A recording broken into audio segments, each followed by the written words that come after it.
Hello everyone, welcome back to this channel. आज की इस वीडियो में मैं आपके साथ क्लास 1 के बच्चों के लिए और क्लास 2 के बच्चों के लिए इंग्लिश की वोकैबुलरी वर्कशीट शेयर करने जा रही हूं। अगर आप अपने बच्चों की वोकैबुलरी को इंप्रूव करना चाहते हैं तो इन वर्कशीट्स को फॉलो कर सकते हैं। वीडियो को पूरा एंड तक देखें। वीडियो अगर आपको अच्छा लगे, हेल्पफुल लगे तो प्लीज वीडियो को लाइक करें।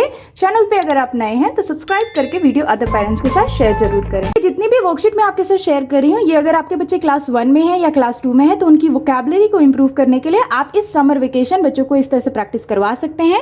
जैसे यहाँ पे देखिए, पहला क्वेश्चन है put the words part together correctly. यहाँ पे बच्चों को दो साइड में कुछ वर्ड्स दिए गए हैं। अब बच्चों को जो वर्ड्स हैं उनका अदर पार्ट बच्चों को अदर साइड में ढूंढना है और जो वर्ड करेक्टली जिस पार्ट के साथ फिट होगा उसको पूरा बच्चों को अदर साइड में दिए गए ब्लैंक्स में लिखना है। जैसे देखिए फॉर एग्जाम्पल यहाँ पे लिखा है रिब। अब रिब के साथ हम कौन सा ऐसा वर्ड है जो अदर साइड में दिया गया है जिससे हम जोड़ेंगे, जिससे कि वो पूरा एक पार्ट बनेगा, एक प्रॉपर वर्ड बनेगा। जैसे रिब है और यहाँ लिखा BON, सो रिब बन, तो ये बन जाएगा एक प्रॉपर वर्ड। तो ये इसका आधा पार्ट है तो इसको इस तरह से लिख देना है रिबन, तो ये हो गया एक प्रॉपर पार्ट। उसी तरह से नेक्स्ट है विग। अब विग के साथ बच्चे को यहाँ पे आप बोल सकते हैं कि ढूंढना है कि कौन सा वर्ड इसका हाफ पार्ट है जो इधर छुपा हुआ है। तो जैसे विग है और यहाँ पे है gal, so it will become wiggle, तो ये हो गया विगल, यहाँ लिख देंगे। नेक्स्ट है रन। अब रन के साथ NER जोड़ देंगे तो क्या बन जाएगा, रनर, तो यहाँ लिख देंगे runner. Same way hob. Hob के साथ हम क्या जोड़ सकते हैं जिससे कि एक न्यू वर्ड बन जाए, सो हॉबी, हॉबी, सो यहाँ लिख देंगे हॉबी। उसी तरह से नेक्स्ट है कैन। कैन के साथ हम क्या जोड़ सकते हैं, कौन उसका दूसरा पार्ट बन सकता है, so not, so it will become can not, can not. उसी तरह से नेक्स्ट है बॉट। बॉट के साथ TLE जोड़ेंगे तो क्या बन जाएगा, कौन सा वर्ड, बॉटल, तो यहाँ लिख देंगे बॉटल। उसी तरह से नेक्स्ट है ट्रॉल। ट्रॉल के साथ ली जोड़ देंगे तो बन जाएगा ट्रॉली, तो यहाँ लिख देंगे trolley. And same way hopping, hopping, तो यहाँ लिख देंगे हॉपिंग। तो ये बहुत ही इंटरेस्टिंग वर्कशीट है। अगर आप बच्चों को स्पेलिंग्स को लर्न करवाना चाहते हैं एक फन वे में तो आप इस कॉन्सेप्ट को यूज करते हुए बच्चों को डिफरेंट वर्ड्स को इंट्रोड्यूस कर सकते हैं। बच्चे इसे बहुत ही एंजॉय भी करेंगे और उनकी वोकैबुलरी भी काफी इंप्रूव होगी। तो आप इस तरह से प्रैक्टिस जरूर कराएं। अब here is the next question, fill in the letter shape with words. यहाँ पे बच्चों को कुछ स्पेस दिया गया है जो कि एक लेटर के शेप में पिक्चर ड्रॉ करके दिया गया है। अब यहाँ पे बोला जा रहा है बच्चों को इस शेप में, यानी कि ये जो T लेटर शेप है इसमें बच्चों को T लेटर वर्ड्स लिखने हैं।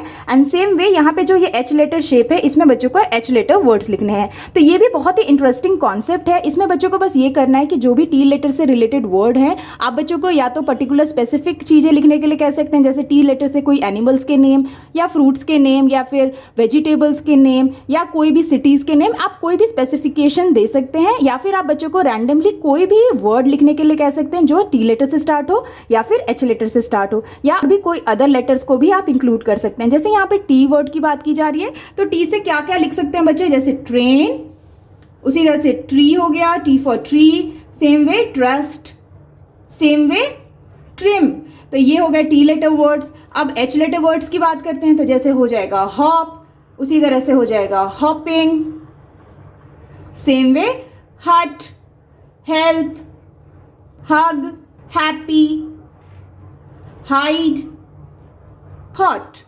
तो इस तरह से बच्चों को आप कोई भी T लेटर या H लेटर या कोई अदर अल्फाबेट से रिलेटेड इस तरह से पिक्चर शेप्स बना के दे सकते हैं और उसमें बच्चों को लिखने के लिए कह सकते हैं। काफी इंटरेस्टिंग वर्कशीट है। इससे बच्चों को नए नए जो वर्ड आपने बच्चों को पढ़ाए हैं उसे रिकॉग्नाइज करने में या उन्हें जो आता है उस अल्फाबेट से स्टार्टिंग लेटर बच्चों को रिकॉग्नाइज करने में हेल्प मिलती है, जिससे कि बच्चों की वोकैबुलरी भी काफी इंप्रूव होती है। तो ये भी काफी इंटरेस्टिंग वर्कशीट है। आप इस तरह से बच्चों को प्रैक्टिस जरूर कराएं। Now here is the next question, make 6 words by joining top and bottom letter through double E. यहाँ पे बच्चों को दिया गया है, यानी कि डबल ई क्या है, एक डायग्राफ है जिससे रिलेटेड ये वर्कशीट दी गई है। यहाँ पे बच्चों को टॉप मोस्ट पार्ट पे कुछ लेटर्स दिए गए हैं, सेंटर में डबल ई दिया गया है और डाउन में बच्चों को अगेन कुछ लेटर्स दिए गए हैं। यहाँ बोला ये जा रहा है कि बच्चों को टॉप वाले लेटर्स को डबल ई के साथ जोड़ते हुए इन लेटर्स को यूज करते हुए एक प्रॉपर वर्ड बनाना है। ऐसे ही 6 वर्ड्स बनाते हुए बच्चों को यहाँ पे लिखना है। तो अगर आपने बच्चों को डायग्राफ्स पढ़ाए हैं तो बच्चों के लिए बहुत ही इंटरेस्टिंग वर्कशीट होगा। बच्चों को खुद से नए नए वर्ड्स को यूज करना होगा, नए नए वर्ड्स को सोचना होगा जो इन लेटर्स के थ्रू बन सके और उन्हें लिखना होगा। तो ये भी काफी अच्छी वोकैबुलरी वर्कशीट है। जैसे यहाँ पे आप S से हम स्टार्ट करते हैं, जैसे SEEN, तो ये कौन सा वर्ड बन जाएगा, सीन, तो यहाँ लिख देंगे scene. Scene is a meaningful word. उसी तरह से अब ये है एफ के साथ डबल ई को ज्वाइन करेंगे और यहाँ पे कौन से लेटर को हम ज्वाइन करेंगे जिससे कि मीनिंगफुल वर्ड बने, so F double E L, so it becomes feel, तो ये हो जाएगा फील। उसी तरह से अब हम एफ से एक और बना सकते हैं, एफ डबल ई डी, तो ये क्या बन जाएगा, फीड, तो ये हो गया एक वर्ड। नेक्स्ट है के, के डबल ई पी, तो ये हो जाएगा कीप, तो यहाँ लिख देंगे कीप। उसी तरह से नेक्स्ट है डब्लू, सो डब्लू डबल ई के, ये हो जाएगा वीक। एंड सेम वे अगर हम अगेन एस से बात करते हैं तो एस डबल ई के हो जाएगा सीक। तो इस तरह से बच्चों को आप अलग अलग डायग्राफ जैसे कि डबल ई या ई ए, ये जो वावल्स होते हैं जो ऑल टुगेदर चलते हैं, या फिर श च, इस तरह के जो डायग्राफ्स होते हैं उससे रिलेटेड भी वर्कशीट आप इस तरह से बना के बच्चों को दे सकते हैं, जिससे कि बच्चे खुद से उन डायग्राफ को यूज करके बच्चे खुद से वर्ड मेकिंग करना सीखें। तो ये काफी इंटरेस्टिंग वर्कशीट है, आप इस तरह से बच्चों को प्रैक्टिस करा सकते हैं। Here is the next question, fill in the blanks with suitable words, tick the correct word that fit in the space. यहाँ पे बच्चों को कुछ फिलिंग द ब्लैंक्स दिए गए हैं। हर एक फिलिंग द ब्लैंक्स के लिए बच्चों को 2 मल्टीपल ऑप्शंस दिए गए हैं। बच्चों को सेंटेंस को पढ़ना है और उसके लिए जो भी ऑप्शन करेक्ट है उसे टिक करना है और उस वर्ड को बच्चों को ब्लैंक्स में फिल करते हुए वर्कशीट को कंप्लीट करना है। जैसे देखिए इसमें पहला है, the little child is dash without food, so option है एंग्री और हंग्री।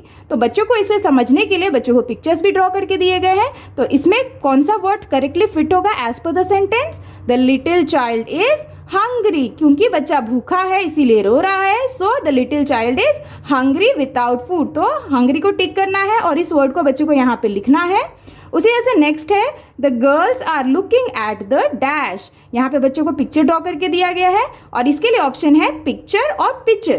तो यहाँ पे क्या होगा, the girls are looking at picture, picture का करेक्ट स्पेलिंग क्या है, PICTURE, पिक्चर। तो A is the correct option, तो इसे टिक कर देंगे। सेम वे नेक्स्ट है, the king lion dash in the forest, option A roars, option B shout. तो लायन क्या करता है, the king lion roars in the forest, तो यहाँ पे क्या आएगा, रोर्स, तो इसे टिक करना है और यहाँ पे बच्चों को आप वर्ड लिखने के लिए कह सकते हैं। सेम वे नेक्स्ट है, small birds dash when the mother bird leaves, option A chirp, option B syrup. तो यहाँ बोला जा रहा है small birds, what does the small bird do when the mother birds leave, तो यहाँ पे ऑप्शन क्या होगा, करेक्ट आंसर चर्प। चर्प का मतलब होता है चहचहाना, यानी कि चींची करना। तो जब मम्मा बर्ड चली जा रही हैं तो जो छोटे बर्ड्स हैं, जो बेबी बर्ड्स हैं, वो चहचहा रहे हैं, यानी कि चर्प कर रहे हैं। सो ए इज द करेक्ट आंसर, इसे बच्चों को टिक करना है और यहाँ पे लिखना है। उसी तरह से नेक्स्ट है, there is a dash at the tip of a scorpion's tail, scorpion's के टेल पे जो टिप पे है उसे हम क्या कहते हैं, ऑप्शन ए है स्ट्रिंग, ऑप्शन बी है स्टिंग। तो स्ट्रिंग का मतलब आप बच्चों को बता सकते हैं, स्ट्रिंग का मतलब होता है जो म्यूजिकल वायर्स होते हैं जिससे कि एक साउंड निकलता है, जैसे बच्चे गिटार पे देख सकते हैं, उसे हम स्ट्रिंग कहते हैं। और स्टिंग हम कहते हैं इस तरह का कोई पॉइंटेड चीज जो कि स्कॉर्पियन के टेल के टिप पे होता है, इसे हम कहते हैं स्टिंग।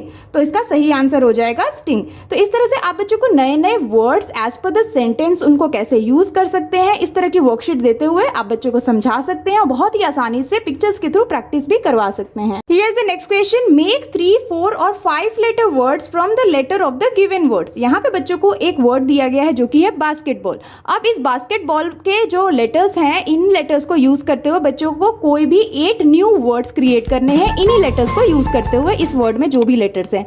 तो इस तरह की वर्कशीट आप बच्चों को जरूर दें। आप कोई भी वर्ड दे सकते हैं जिससे बच्चों को आप न्यू जो वर्ड्स हैं वो क्रिएट करने के लिए कह सकते हैं। यहाँ पे बस ये बोला गया है कि बच्चों को 3, 4 या 5 लेटर के वर्ड्स को यूज करना है। तो इस तरह से बच्चों की वोकैबुलरी काफी इंप्रूव होती है। बच्चे नए नए जो वर्ड्स हैं वो खुद से सोचते हैं, उन्हीं लेटर्स को यूज करने के लिए काफी इंटरेस्टिंग वर्कशीट है, जिससे बच्चों को सोचने की शक्ति भी काफी इंप्रूव होती है, साथ ही बच्चों की वोकैबुलरी काफी इंप्रूव होती है। जैसे सबसे पहले हम देखते हैं, तो सबसे पहले हमें कौन सा वर्ड मिल सकता है इस बास्केटबॉल से, बास्केट। बास्केट बहुत ही इजीली दिख रहा है हमें, तो बास्केट भी एक मीनिंगफुल वर्ड है, तो हो जाएगा बास्केट। नेक्स्ट हो जाएगा बॉल। तो दो वर्ड्स तो हमें ऐसे ही मिल गए। अब नेक्स्ट वर्ड क्या बना सकते हैं, टेल, TELL, टेल, तो ये हो जाएगा टेल।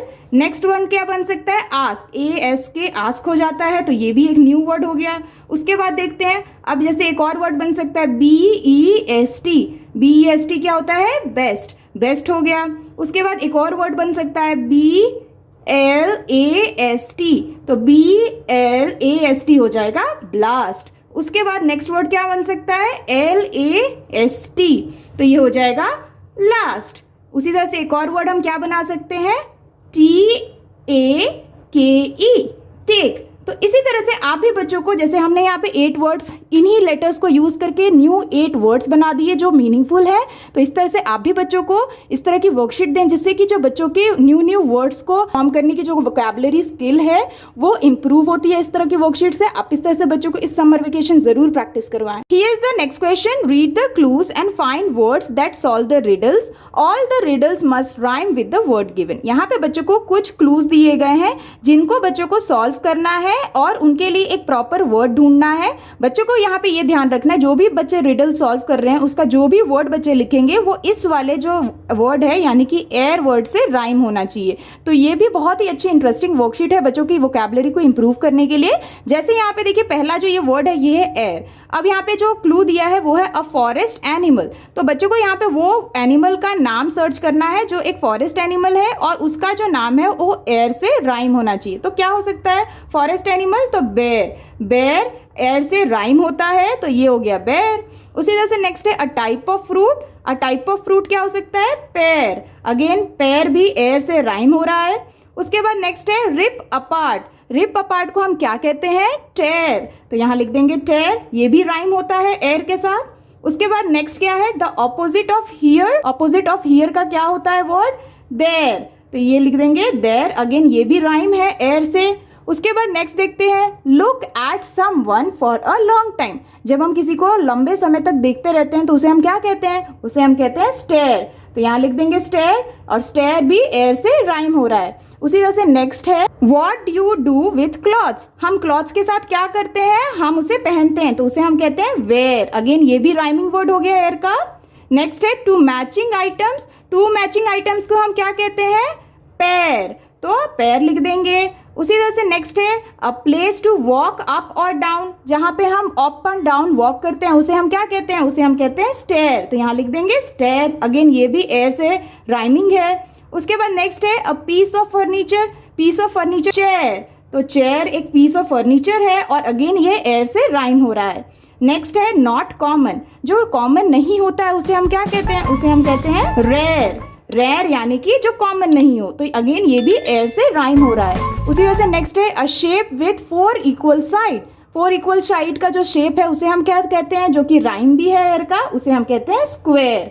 तो इस तरह से बच्चों ने हर एक सेंटेंस को, हर एक क्लूज को समझते हुए एक न्यू वर्ड्स को फाइंड किया और साथ ही ये जो इतने भी वर्ड्स बच्चे ने लिखा है ये एयर का राइमिंग भी हो गया। इस तरह से बच्चों को आप कई सारे राइमिंग वर्ड सिखा सकते हैं इस तरह से फन वर्कशीट के थ्रू और बच्चों की वोकैबुलरी को इंप्रूव कर सकते हैं। तो ये काफी इंटरेस्टिंग वर्कशीट है, आप बच्चों के साथ ट्राई जरूर करें और प्रैक्टिस जरूर करें। That's all for today's videos friends. I hope कि आपके बच्चों के लिए आज की ये इंग्लिश की वोकैबुलरी वर्कशीट काफी हेल्पफुल रही होगी। अगर आपको वीडियो अच्छा लगे, बच्चों के लिए हेल्पफुल लगे तो प्लीज वीडियो को लाइक करें और अगर आप चैनल पे नए हैं तो सब्सक्राइब करना ना भूलें। मिलती हूँ आपसे नेक्स्ट वर्कशीट के साथ, तब तक के लिए take care and bye bye.